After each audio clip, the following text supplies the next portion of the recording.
Hello dear students, welcome back to Biostuff. अगर अभी तक आपने बायोस्टफ चैनल को सब्सक्राइब नहीं किया है, please do subscribe and press the bell icon to get every single notification. This video is being made specially for the GATE students, क्योंकि GATE life sciences का एग्जाम 11 फरवरी को होने वाला है। तो ये वीडियो बहुत ही हेल्पफुल रहने वाला है for all those candidates who are going to appear in the GATE life sciences on 11 February. इस वीडियो को एंड तक जरूर देखें ताकि सारी जो चीजें मैं डिस्कस करूंगा कि how to crack the GATE life sciences वो आपको हेल्पफुल रहे। चलिए स्टार्ट करते हैं। गेट एग्जाम के अंदर सबसे पहला वाला सेक्शन जनरल एप्टीट्यूड का पूछा जाता है। ये जनरल एप्टीट्यूड 15 मार्क्स का रहता है और इस जनरल एप्टीट्यूड के अंदर क्या क्या चीजें पूछी जाती है, लेट्स सी दैट। देखिए जी, आपके सिलेबस के अंदर वर्बल एप्टीट्यूड रखा गया है जिसके अंदर basics of the English grammar को पूछा जाएगा, जिसमें tense, article, objectives, conjunctions etcetera इन चीजों के बारे में थोड़ी बहुत जानकारी आपको होनी चाहिए, because they will target 1 or 2 objectives from this point. Then you have to target the quantitative aptitude. इसके अंदर क्या bars, graphs, pie chart, table, maths, उनके रिलेटेड कुछ कॉन्सेप्ट दिए जाते हैं and you have to solve them. एक दो क्वेश्चंस इससे भी आते हैं। एनालिटिकल एप्टीट्यूड यानी रीजनिंग आपको पता ही है, लेकिन बेसिक्स रीजनिंग का मतलब टफ लेवल नहीं आता है, बिल्कुल बेसिक रीजनिंग आती है गेट के अंदर, क्योंकि गेट का general aptitude CSR net aptitude से बिल्कुल डिफरेंट है। तो काम की बात यहां ये है कि अगर आप जनरल एप्टीट्यूड को टारगेट करते हो, 15 मार्क्स का ये सेक्शन रहेगा, you have to aim at least 7 to 8 marks. अगर आप 7 से 8 मार्क्स गेन करते हैं from the section A general aptitude, ये बहुत ही बढ़िया रहेगा आपकी अच्छी रैंक लाने में। ठीक है जी। सो अभी आप ये दिमाग में रखें कि you have to gain 6 to 7 marks. अगर 15 मार्क्स हैं, 6 to 7 मार्क्स अगर आप गेन करते हैं, बहुत बढ़िया है। और मैं आपको बता दूं, इसके लिए आपको बहुत हार्ड प्रिपरेशन करने की जरूरत नहीं है। अगर आपको बिल्कुल बेसिक्स भी पता है, थोड़ा सा पता है, आप कर सकते हो। 5-6 मार्क्स तो आप गेन कर ही सकते हो। उसके बाद केमिस्ट्री का पोर्शन। देखिए जी, लाइफ साइंसेज में केमिस्ट्री का पूछा जाना ये हमारे लिए चैलेंजिंग रहता है, और वो भी 25 मार्क्स कैरी करता है। केमिस्ट्री के अंदर 25 मार्क्स हैं। और केमिस्ट्री के अंदर क्या पूछा जाता है, अगर आप रिकॉल कर सकते हो 11th and 12th सिलेबस, जब हम 11th और 12th में होते हैं, हमें क्या पढ़ाया जाता है और हम क्या पढ़ते हैं।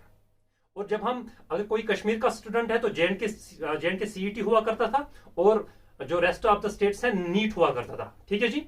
उसके अंदर जितना भी केमिस्ट्री आपने पढ़ा है, बिल्कुल वही केमिस्ट्री पूछी जाती है गेट लाइफ साइंसेज के अंदर। आप देख सकते हो syllabus. Atomic structure and periodicity हम पढ़ चुके हैं उधर, structure and bonding, SPD block elements, chemical equilibrium, reaction kinetics, electrochemistry, thermodynamics, chemistry of biomolecules. अब मोस्ट ऑफ द स्टूडेंट जो भी देख रहे हैं वो पैनिक करते हैं कि इतना सारा सिलेबस, वो भी केमिस्ट्री का, हम तो लाइफ साइंसेज के स्टूडेंट्स हैं, कब का छोड़ा है केमिस्ट्री, तो कैसे कर सकते हैं। फर्स्ट ऑफ ऑल, केमिस्ट्री को करना जरूरी नहीं है, लेकिन अच्छी रैंक, अच्छे मार्क्स लाने के लिए you have to attempt the chemistry questions as well. आपको मैं बता दूं, केमिस्ट्री सेक्शन के अंदर एक चैप्टर है chemistry of biomolecules. Chemistry of biomolecules chemistry के अंदर, इसको हम लाइफ साइंस के अंदर बोलते हैं बायोकेमिस्ट्री। अगर आपको बायोकेमिस्ट्री सही ढंग से आती है, आप केमिस्ट्री के अंदर भी 1 से 2 क्वेश्चन जरूर कर पाएंगे बायोकेमिस्ट्री से, क्योंकि केमिस्ट्री के अंदर 1-2 क्वेश्चन इस चैप्टर से पूछे जाते हैं, वो बायोकेमिस्ट्री कहलाती है। So if you are strong at biochemistry, you can solve couple of questions from the chemistry. बाकी ये जो है, आपको you have to just go back track to the 11th and 12th notes, अगर आपके पास है, या कोई आसपास में कोई स्टूडेंट है जो पढ़ता है 11th 12th, उनसे नोट्स ले लीजिए और जस्ट ओवरव्यू एक रफ रीडिंग करिए केमिस्ट्री का। तो मुझे लगता है कि 25 में से 5 से 8 मार्क्स या 10 मार्क्स तक आप गेन कर सकते हो। उतना टफ केमिस्ट्री नहीं पूछा जाता है, बिल्कुल बेसिक्स, लेकिन बेसिक्स भी तो होने चाहिए पहले, तब जाके you can target this. But I must tell this thing कि अगर आप केमिस्ट्री करते नहीं हो, ऐसा नहीं है कि फिर आपकी मार्किंग ही नहीं होगी, ऐसा नहीं है। अगर आप केमिस्ट्री को छोड़ देते हो कोई बात नहीं, लेकिन आपके 25 मार्क्स तो फिर गए। लेकिन ये मैंडेटरी नहीं है कि you have to attempt the chemistry, it's not necessary. तो हो गए जनरल एप्टीट्यूड 15 मार्क्स, आप गेन कर सकते हो 6 से 7, और केमिस्ट्री के अंदर 25 मार्क्स। अगर आप टोटल में 5 to 6 मार्क्स या 5 to 8 इतना गेन करते हो, सफिशिएंट है। मैं वो बोल रहा हूं कि अच्छी रैंक लाने के लिए क्वालिफाई करना, फिर तो आप केमिस्ट्री को छोड़ भी सकते हो अगर आपको सिर्फ क्वालिफाई जितना करना है। लेकिन if you want to acquire a good rank, you have to target 5 to 8 marks out of 25। बहुत ईजी है। देन लाइफ साइंस का अपना पार्ट, देखो ये आपको करना है, ये भी आपको करना है। करने का मतलब यही नहीं है कि you have to mandatory solve it, but chemistry अगर आप करना चाहते हो तो ये सिलेबस रहेगा, जनरल एप्टीट्यूड करना चाहते हो तो ये सिलेबस रहेगा। लेकिन उसके बाद जो सेक्शन 3 है, इसके अंदर आपके एग्जाम हॉल में कंप्यूटर के अंदर 5 सब्जेक्ट्स को दिया जाएगा। जोलॉजी का पेपर रहेगा, बायोकेमिस्ट्री का पेपर रहेगा, बॉटनी का, माइक्रोबायोलॉजी का, फूड टेक्नोलॉजी का। You have to select only 2 subjects, mind it. 5 subjects को आपको चूज करने की जरूरत नहीं है। इन 5 सब्जेक्ट्स में जो भी आपको अच्छे लगे 2 सब्जेक्ट्स। ऐसा भी नहीं है, बहुत सारे स्टूडेंट्स ये सोचते हैं कि हमने घर से पढ़ाई की थी जोलॉजी एंड बायोकेमिस्ट्री मान लो, या जोलॉजी एंड बॉटनी, ये दिमाग में था कि हमें जोलॉजी और बॉटनी करना है, प्रिपेयर किया है। जब एग्जाम हॉल में गए तो जोलॉजी तो आया आपको, लेकिन बॉटनी तो बहुत टफ आया है, आपको नहीं आता है।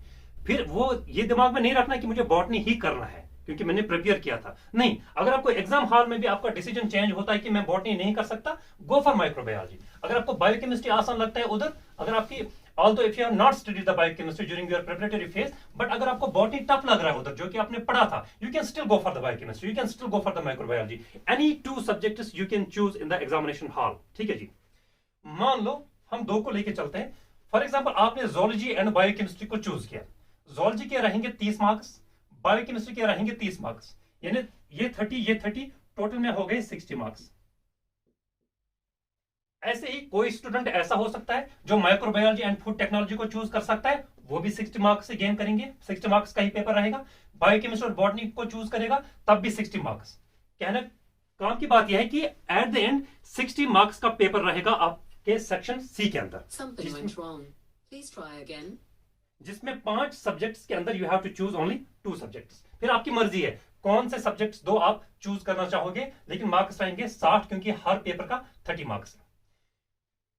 और एक बात, बायोकेमिस्ट्री जो है, बायोकेमिस्ट्री के अंदर जो सिलेबस रखा गया है, क्योंकि मैंने इसको देखा तभी मैं आपसे ये शेयर करना चाहूंगा कि बायोकेमिस्ट्री के अंदर जो सिलेबस है वो जोलॉजी के साथ बहुत मैच करता है, वो बॉटनी के साथ भी बहुत मैच करता है। ऐसा नहीं सोचना कि बायोकेमिस्ट्री में सिर्फ बस वो बायोकेमिस्ट्री का पार्ट ही पूछा जाएगा। इसी बायोकेमिस्ट्री के अंदर ही आपको सेल बायोलॉजी का सिलेबस भी रखा गया है, बायोकेमिस्ट्री चैप्टर के अंदर मॉलिक्यूलर बायोलॉजी का भी, टेक्निक्स का भी। तो अगर कोई बंदा सीएसआई नेट के लिए प्रिपेयर कर रहा है, अगर उसने ये चीजें पढ़ी है, cell biology, molecular biology, techniques, उसके लिए बहुत आसान रहने वाला है, क्योंकि बायोकेमिस्ट्री के अंदर almost cell biology, molecular biology, techniques और बायोकेमिस्ट्री का अपना पार्ट अलोंग विद इम्यूनोलॉजी, ये बायोकेमिस्ट्री का सिलेबस है। बाकी जोलॉजी आपको पता ही है, मेन फोकस रहता है एनिमल किंगडम के ऊपर, जिसके अंदर बहुत सारे क्वेश्चंस पूछे जाते हैं टेबल फॉर्म में। मैं आपको ये फिर से बताना चाहूंगा, पेपर बहुत ईजी आता है, थोड़ा सा ट्रिकी है। क्यों ट्रिकी है मैं आपको वो भी बता दूंगा। तो फिर बॉटनी है, बॉटनी वाले अपना सिलेबस देखेंगे और अकॉर्डिंगली वो प्रिपेयर करेंगे। माइक्रोबायोलॉजी वाले स्टूडेंट्स अपना सिलेबस देखेंगे, अकॉर्डिंगली प्रिपेयर करेंगे, और फूड टेक्नोलॉजी वाले अपना सिलेबस देखेंगे। तो एट द एंड 60 मार्क्स का रहेगा सेक्शन सी। और एक बात कि जो ये पैटर्न ऑफ पेपर है, इस गेट लाइफ साइंसेस के अंदर आपको मल्टीपल सिलेक्टिव क्वेश्चन भी मिलते हैं जो कि नेट के अंदर नहीं पूछे जाते हैं। Multiple selective MSQ, multiple selective questions आपको मिलते हैं।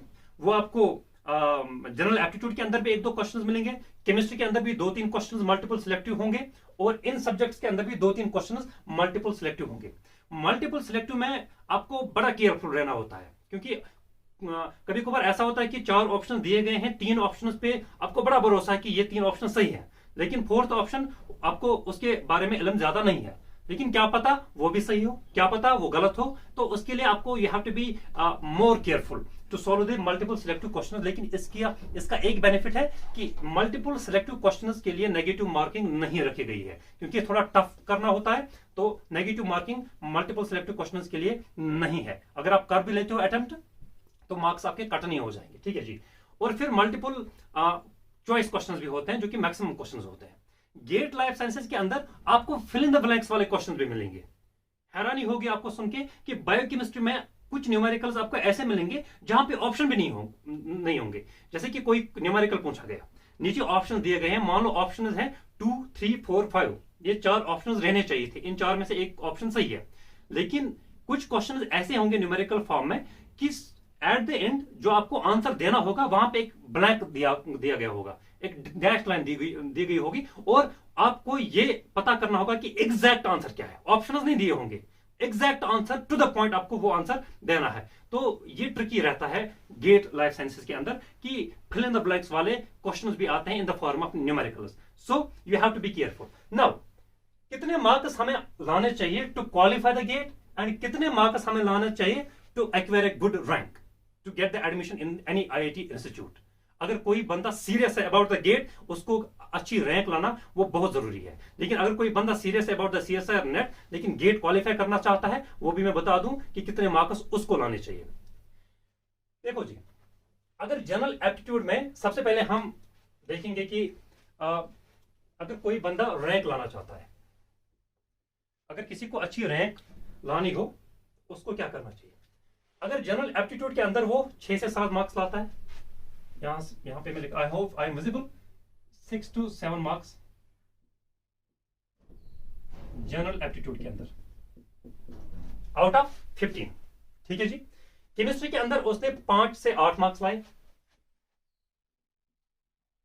5 से 6 ही रखो आप, ये केमिस्ट्री। आउट ऑफ 25 उसने नेगेटिव सब कुछ वाइंड अप करके, राउंड अप करके उसके पास 5 या 6 मार्क्स आते हैं। उसके बाद अपना सब्जेक्ट, मान लो आप कोई भी 2 सब्जेक्ट चूज कर सकते हो। मैं चूज करता हूं जोलॉजी एंड बायोकेमिस्ट्री। जोलॉजी के अंदर 30 मार्क्स का पेपर था, मान लो उसने जोलॉजी को चूज किया था, और 30 मार्क्स में से उसने गेन किए 20 मार्क्स, 20 से 22, और बायोकेमिस्ट्री में इसने एक्वायर किए हैं 18 से 20 मार्क्स। ठीक है, यहां तक 30 में से 18 to 20 मार्क्स, और जोलॉजी में 30 में से 20 to 22 मार्क्स। टोटल कितना बनता है, ये हो गया 42, 48, 55, और ये 38, 43 और 49। यानी अगर किसी इंडिविजुअल के 49 मार्क्स आते हैं टू 55 मार्क्स, इतना मार्क्स, इसका मतलब है उस स्टूडेंट को अच्छे मार्क्स आ चुके हैं और उसको एक अच्छी रैंक भी मिलेगी, और फॉर श्योर उसको एक अच्छे इंस्टीट्यूट में एडमिशन मिल सकता है। अगर आपको एक अच्छी रैंक लानी है, हाँ इससे ऊपर अगर आप ला सकते हो ग्रेटर देन 55, वो तो बहुत बढ़िया बात है, फिर तो आपको कोई रोकने वाला नहीं है। लेकिन अगर इतने भी मार्क्स हैं 49 to 55 और 57, 58 यहां तक आपके मार्क्स आते हैं, तो बहुत ही अच्छे मार्क्स हैं, बहुत ही अच्छी रैंक आएगी, और एक अच्छे इंस्टीट्यूट में आपका एडमिशन हो सकता है। ये अच्छी रैंक लाने के लिए मैंने स्ट्रेटजी बताई। लेकिन किसी को सिर्फ क्वालिफाई करना है, क्योंकि वो जेआरएफ के लिए टारगेट कर रहा है, उसको सिर्फ गेट क्वालिफाई करना है, तो क्या करना चाहिए। पहले मैं आपको बता दूं कि क्या जनरल कट ऑफ रहता है। नॉर्मली एवरेज अगर हम देखें कि लास्ट 2, 3 या 4 ईयर से किस तरीके का कट ऑफ रहा है गेट लाइफ साइंसेस के अंदर, मैं आपको बता दूं कि यहां पे मैं लिखता हूं, अगर आपके मार्क्स 33 से 35 आते हैं जनरल कैटेगरी में, 33 से 35 आउट ऑफ 100, क्यों 100, ये हो गए ना 60, 60 + 15 + 25, टोटल 100 मार्क्स होते हैं। 100 मार्क्स में से अगर आपने 33 to 35 मार्क्स लाए, आप गेट को क्वालिफाई करते हो, क्योंकि यही ट्रेंड है, यही कट ऑफ रहता है 32, 33, 34 इसी रेंज के अंदर। तो इतना अगर आप मार्क्स लाते हो तो आप गेट क्वालिफाई करोगे। लेकिन 49 to 55 लाते हो तो you have acquired A good rank, and because by you have acquired the good score, so you will get the admission in a good institute. So अच्छी रैंक लाने के लिए उतने मार्क्स, और गेट क्वालिफाई करने के लिए इतने मार्क्स आपको लाने चाहिए। कैसे आप 33 to 35 यानी इसके अराउंड मार्क्स ला सकते हो। उसके लिए जनरल एप्टीट्यूड में आपको सिर्फ चाहिए, अगर आप 4 मार्क्स भी लाते हो जनरल एप्टीट्यूड के अंदर, ठीक है जी।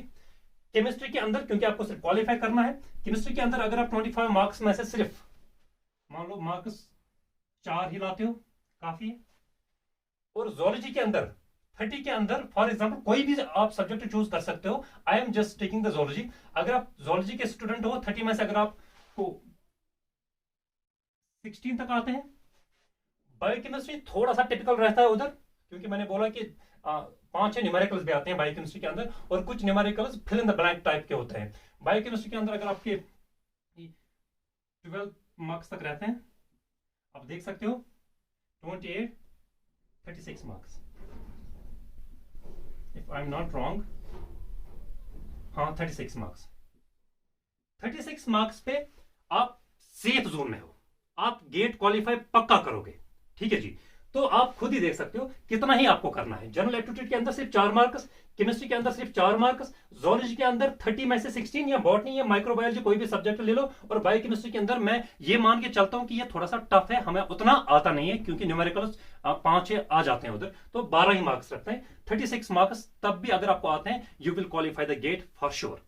तो यही स्ट्रेटेजी आपको लेके चलनी है, और आराम से आपका गेट क्वालिफाई हो जाएगा। और अगर कोई बंदा सीरियस अबाउट द गेट, उसने अच्छी प्रिपरेशन की होगी, आई एज्यूम सो, तो वो आराम से 45 to 55 मार्क्स गेन कर सकता है to get the admission in any good IIT institute. I hope कि ये वीडियो आपके लिए हेल्पफुल रहा होगा। अगर आपको अच्छा लगा ये वीडियो, कमेंट सेक्शन में बताएं। कोई क्वेश्चन हो, कोई क्वेरी हो, कमेंट सेक्शन में जरूर बताएं। We will definitely try to provide you answers. See you in the next video. Till then, good bye.